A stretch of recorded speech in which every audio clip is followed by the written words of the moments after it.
এরপর পুলিশ ঘটনার সত্যতা জানতে পেরে শুক্রবার ভোরে ডিজিটাল ট্র্যাকিং পদ্ধতি ব্যবহার করে শান্ত ও পার্থকে গ্রেপ্তার করে। এদিকে এরই মধ্যে এই ঘটনার সুষ্ঠু বিচারের দাবিতে ক্যাম্পাস উত্তাল করেন সাধারণ শিক্ষার্থীরা। বিভিন্ন স্লোগান ও কর্মসূচি পালন করেন তারা।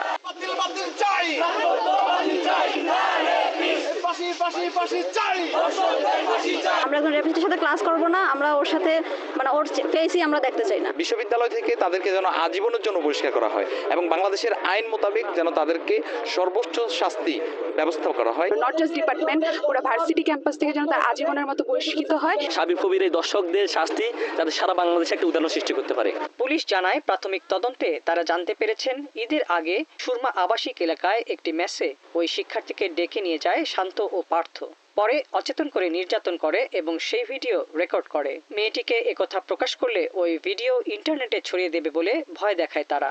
তাদেরকে আদালতে সুপর্দ করা হয়েছে। তাদের ব্যবহৃত মোবাইল এবং ল্যাপটপ জব্দ করা হয়েছে।